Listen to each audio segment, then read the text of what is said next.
Shalom, meus irmãos, amigos, irmãos, irmãs. Hoje você vai aprender porque você nunca vai mais pronunciar esses nomes que são atribuídos ao Criador e ao Messias. Primeiro, o nome do Eterno está sendo blasfemado. As Escrituras dizem: "E agora que tenho eu para fazer aqui?", diz Yahweh, "pois o meu povo foi tomado sem nenhuma razão, os que dominam sobre ele dão uivos", diz Yahweh, "e o meu nome é blasfemado incessantemente o dia todo. Portanto, o meu povo saberá o meu nome, pois naquele dia saberá que sou eu mesmo que falo. Eis-me aqui." E Yeshayahu 52, verso 5 e 6. Esse é o profeta Isaías, falando que o nome do Criador já era blasfemado desde os tempos antigos. Primeiramente, os escribas, eles tiraram os nomes do Criador, mais de 7.000 vezes mencionados, só no que nós conhecemos por Antigo Testamento, e posteriormente esse movimento massorético acrescentou acentos, acrescentou sinais à escrita hebraica pós-cativeiro babilônico, e até hoje, depois da Septuaginta grega, depois da Bíblia em latim, tudo isso tem sido adulterado. Mas observe, essa é uma inscrição arqueológica do nome do Criador. Nós lemos da direita para a esquerda. Esse é o paleo hebraico antigo. Você vê esses sinais aqui bem interessantes. E aqui nós temos o hebraico moderno, que são as letras usadas atualmente lá em Israel. Nós temos em português as letras equivalentes ao Y, ao H, ao V e ao H. Os nomes das letras hebraicas são Yod, Rei, Vav, Rei, o tetagrama sagrado, mostrando que esse tetagrama permanece autêntico até os dias de hoje. E nós temos aqui, para você entender um pouco da linguagem hebraica, para nós associarmos aqui a nossa língua, que é o português, você vai entender uma coisa interessante. O tetagrama Yud, Rei, Vav, Rei, começando aqui pela direita, o Yud, essa letra Yud corresponde à letrinha Y e sempre deve ser pronunciada juntamente com uma vogal. O exemplo do nome Iago, né? Nome bem conhecido, que nós temos o Y e a vogal A. Lembrando, queridos, o alfabeto hebraico ele tem 22 consoantes e não tem vogais. Então nós temos aqui a primeira letra, né, que corresponde à nossa letra Y ou I, né, na pronúncia. Em seguida nós temos a letra Rei, que corresponde ao nosso H sem som, né, homem, ou R na pronúncia, como em raio. Então nós temos algo como I, o R, e em seguida aqui nós temos a letra Vav, que corresponde à letra V. Em alguns casos a letra Vav pode soar como uma das nossas vogais, a letra U. E finalmente nós temos a última letra do tetagrama repetida, a letra Rei, que corresponde ao nosso R na pronúncia, né, como em raio. O que acontece, queridos? A pronúncia do nome do Criador é Yahuwah.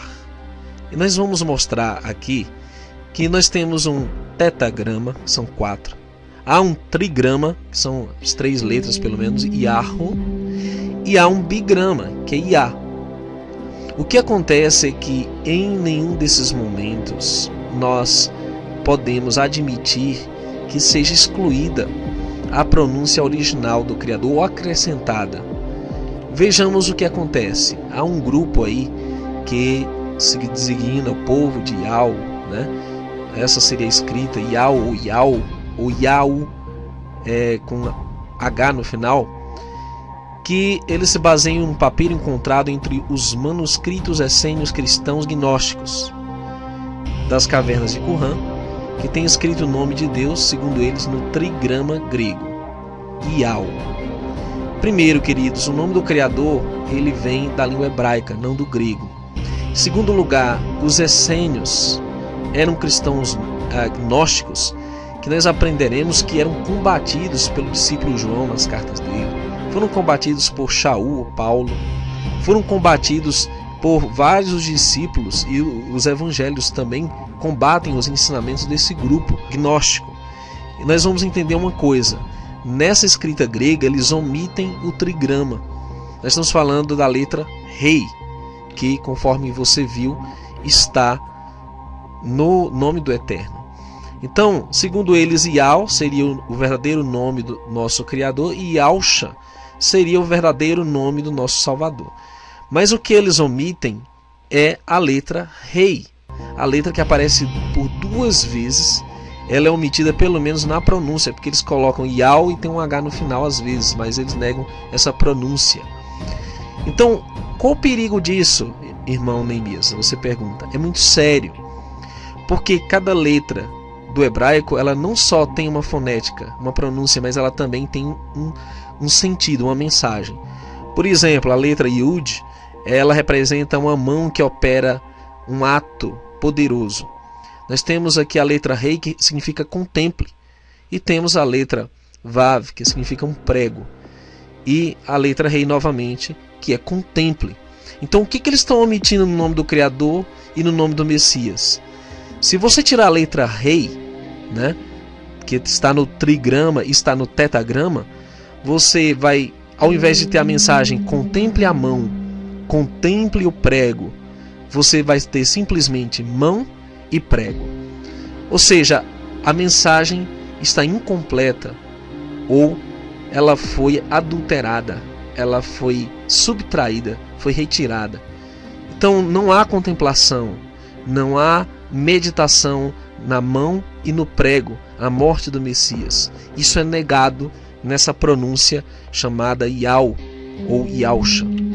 Algo muito sério também é que as Escrituras nos advertem para não acrescentarmos a palavra que o Criador mandou, nem diminuir dela. É o que eles fizeram, diminuindo a letra Rei. Para que guardeis os mandamentos do soberano vosso Elohim, que eu vos mando. Paulo ainda diz: irmãos, apliquei essas verdades a mim e a Apolo, por amor de vós, para que por nosso intermédio aprendais a não ir além do que está escrito, de maneira que nenhum de vós se encha de orgulho a favor de um contra o outro. 1 Coríntios 4:6. E finalmente, a advertência final do livro de Apocalipse é que se alguém tirar algo, qualquer palavra do livro da profecia, sua parte será tirada do livro da vida, da cidade santa, das coisas que estão escritas neste livro. Então, retirar algo do nome do Eterno e acrescentar, como é o caso dessa vogal O, que é acrescentada, é muito sério. Desde que eu entrei no YouTube em 2011, eu vejo grupos falando esse Yao, dessa pronúncia, e isso, na verdade, tem redundado em coisas negativas. E a principal delas, de todos esses grupos, é negar a autenticidade das Escrituras. Negam alguns dos evangelhos, como é o caso desse grupo que nega o Evangelho de João. Eles negam vários livros e textos da Bíblia e tantos outros textos das Escrituras que eles negam, principalmente a Torá, né, que nós chamamos de Pentateuco, os primeiros 5 livros da Bíblia. Eles negam até o Gênesis capítulo 1, é negado nesses meios aí. E há um perigo muito grande em você admitir ensinamentos que primeiro desqualificam as Escrituras e depois eles se colocam um líder que ele tem uma certa iluminação, então ele apresenta argumentos não bíblicos, que é o caso do argumento deles para dizer que Yao é a pronúncia verdadeira e desqualificar Yahuwah, o tetagrama, ou trigrama, Yahoo, é que os animais, os elementos da natureza pronunciam o nome Yao. Oh, por favor, meus irmãos, onde nós podemos se basear em argumentos que não estão nas Escrituras? Vejamos o que diz aqui. Esse é o argumento bíblico. Assim porão meu nome, diz o Criador, sobre os filhos de Israel, e eu os abençoarei. Números 6:27. Então foi um mandamento do Eterno, passado por Moisés, que todos os filhos de Israel deviam ter porções do nome do Eterno. E nós temos, de fato, eu destaquei o primeiro nome, Yahushua. São milhares de nomes, mas eu destaquei os principais mais conhecidos, que estão nos livros, que é Yahushua, que é o nome no paleo-hebraico para o nosso Messias, que chamam Jesus, né? Ou Josué no Antigo Testamento, é o mesmo nome. Você vê as letras aqui, Yud, Rei, nós temos o Vav, Shem, Ain. Então nós temos Yahushua, o nome do Eterno está no nome antigo do nosso Salvador. Nós temos Yeshayahu, Isaías. Você vê as letras, o Yud, você vê o Shin, você vê o Ain, o Yud, novamente o Rei e o Vav. Nós temos Irmeiahu, que é Jeremias. Você vê novamente o Yud, você vê a letra Rei, que eles omitem, vê a letra Vav. Nós temos Zacariahu, que é Zacarias. Você tem novamente a letra Rei ali, que eles omitem. Então, como eles podem ter autoridade para usar um grego, os essênios, que eram gnósticos e combatidos pelos discípulos, como uma base para a pronúncia do nome do Criador e nome do Messias, tem cabimento isso? Bom, no Novo Testamento nós temos também o nome do Eterno nos discípulos. Nós temos Matitiahu, que você tem novamente a letra Rei aí, ó, bem aqui a letra Rei, novamente. Em vários dos nomes dos discípulos, até Netanyahu, nós temos o nome do Eterno ainda presente no tempo do Messias e dos discípulos, coisa também que eles usam como argumento, não, porque é o Novo Testamento, é porque é o tempo da nova dispensação, enfim, mas isso está reafirmado no Novo Testamento. Agora encontramos algo muito terrível. O grande problema do nome Yao é que ele remonta aos tempos antigos e ele tem uma relação muito direta com o gnosticismo. Nós temos aqui esse selo que você pesquisando aí na Wikipédia ou na internet, em qualquer enciclopédia, você vai descobrir que Yao é o nome dessa entidade que está ligada ao gnosticismo. É um deus para eles, está ligado à cultura síria, egípcia, babilônica, persa. Inclusive, esse nome está ligado a um movimento atual da Nova Era, que entre outras sociedades secretas tem relação com o cabalismo, as religiões antigas de mistérios, conforme já citei, todo um paganismo. E, segundo os gnósticos, eles acreditam que possuem um conhecimento elevado, uma verdade superior, conhecida apenas por poucos. O gnosticismo se origina da palavra grega gnosis, o qual significa saber, pois os gnósticos acreditam que possuem um conhecimento mais elevado, não da Bíblia, ou mais elevado que o da própria Bíblia. Você entendeu agora? Por que é perigoso o gnosticismo? Eles dizem, essas verdades são só nossas, só nós temos, e a Bíblia diz claramente que nenhuma profecia é de particular interpretação, ou seja, o Criador não dá somente a um homem esse entendimento, ele dá para várias pessoas, deu para o seu povo ao longo das eras, o povo de Israel, e ainda continua. E por isso que eles instituem líderes, eles têm sempre uma espécie de guru, de profeta, que se coloca como líder desse movimento, como uma referência para eles, porque é um conhecimento restrito, se torna uma seita fechada, com modas e com coisas que não estão em nenhum lugar das Escrituras. Por isso que é o grande perigo de você participar desses movimentos, que tem profetadas que não se cumprem, que tem aí uma maneira de ser e de agir que não estão relacionadas com as Escrituras. E esse gnosticismo ensina que a salvação é adquirida através da posse de conhecimento divino, que liberta o ser das ilusões da escuridão. Apesar de afirmarem seguir o Messias, o negam como o único caminho para a salvação e como a única verdade. Então, por isso que esse movimento é perigoso, porque ele nega que o Messias é o único caminho, é a única verdade e a vida. Bom, queridos, aqui está Isaías 5:20, ai dos que ao mal chamam bem e ao bem mal, que fazem das trevas luz e da luz trevas, e fazem do amargo doce e do doce amargo. Nós vamos entender, para que você nunca mais pronuncie esse nome, Yao ou Yao, que esse é um ícone solar gnóstico egípcio e é encontrado na maioria das gemas gnósticas. Essa gnose começou, na verdade, no Jardim do Éden, quando a serpente ofereceu à mulher o conhecimento do bem e do mal. E viu a mulher que aquela árvore era boa para se comer e agradável aos olhos e árvore desejável para dar entendimento. A gnose aí. Mais que isso, existe um deus gnóstico que também é chamado de Yaldabaoth. Ial, novamente, sendo mencionado como um nome blasfemo, pagão. Não só isso, a antiga adoração à serpente, retratada como esse deus gnóstico, que tem uma cabeça de ave e tem o corpo de serpente abaixo. Aqui nós temos o nome de Abraxas, que é na verdade um demônio que é citado desde a antiguidade, e o seu nome é Ial. Veja aí o selo dele. E esse Abraxas, o demônio, você vê no selo aqui I-A-W, Ial. Ele é formado desde o inicial e o final das letras das palavras, a palavra abracad, que pronuncia-se abracad ou abracadabra.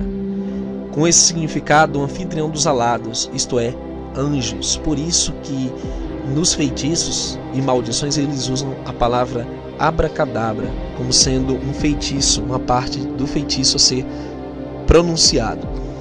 Então, querido, você não pode atribuir o nome do Criador ao nome de um demônio. Isso não se faz. O deus serpente de cultos gnósticos, considerado equivalente da serpente de Gênesis. Aqui ao lado você vê a figura de Abrasax. Descobriu-se a seguinte inscrição: Ial Abrasax, você é o Senhor. Então, a quem as pessoas estão adorando quando pronunciam esse nome? Não sabemos se foi intencional, com dolo, sem dolo, mas já sabemos agora que isso não se pronuncia. E essa é a figura do demônio Abraxas. Inclusive, a primeira vez que eu ouvi esse nome foi num livro do Daniel Mastral, né, Filhos do Fogo. Ele conta o testemunho dele que teve assistência desse demônio para fazer coisas terríveis. E esse demônio também é parte do culto maçônico. Aqui você vê o selo desse demônio, onde temos Templi Secretum e a cruz de Malta aqui, os templários. E esse é o símbolo de um escudo, é um selo em que eles fazem alusão a esse demônio também, na maçonaria. Aqui é um achado arqueológico esculpido em pedra sobre também esse demônio com cabeça de ave e o corpo de serpente. Terrível. O próprio selo americano é também homenageando esse demônio, né? O Abraxas, Ial, etc. A ave nacional, o selo dos Estados Unidos, é na realidade uma fênix. A fênix e a serpente se regeneram do fogo. E um certo tempo já passado, um verme é produzido das cinzas da ex-fênix. E este verme, sendo transformado, se torna novamente uma fênix, Artemidorus. Então, mais uma vez você vê a alusão ao paganismo, ao ocultismo, à idolatria, a demônios. Por isso, em 1 Timóteo 6,1, Shaul Rachali, o Paulo diz: para que o nome do Criador e a doutrina não sejam blasfemados. Mas o Criador, não tendo em conta os tempos da ignorância, anuncia agora a todos os homens e em todo lugar que se arrependam. Meu querido, eu sei que a maioria de vocês, ou muitos de nós, já fizemos coisas erradas, mas agora o Criador nos chama ao arrependimento. Se eu descobrisse que o nome que eu entendo ser o nome do Criador está associado a esses demônios, e é por isso que o nome do Criador é blasfemado, porque eles usam tetragrama sagrado, com a pronúncia errada, com a pronúncia dos demônios, nome de demônios, e por isso o nome do Criador é blasfemado, né? Nós temos que se afastar disso aí, jamais pronunciar esses nomes pagãos e idólatras, porque o Criador abomina sequer que nós pronunciemos esses nomes, e muito mais em relação a Ele, atribuindo a Ele o Messias. Isso é o pecado, é a blasfêmia contra o Espírito Santo. Não deixe de curtir esse vídeo, compartilhá-lo, pesquise as informações que eu passei. Se forem verdades, então você vai ter um grande problema. Se não proceder, então fique tranquilo, você não tem com o que se preocupar.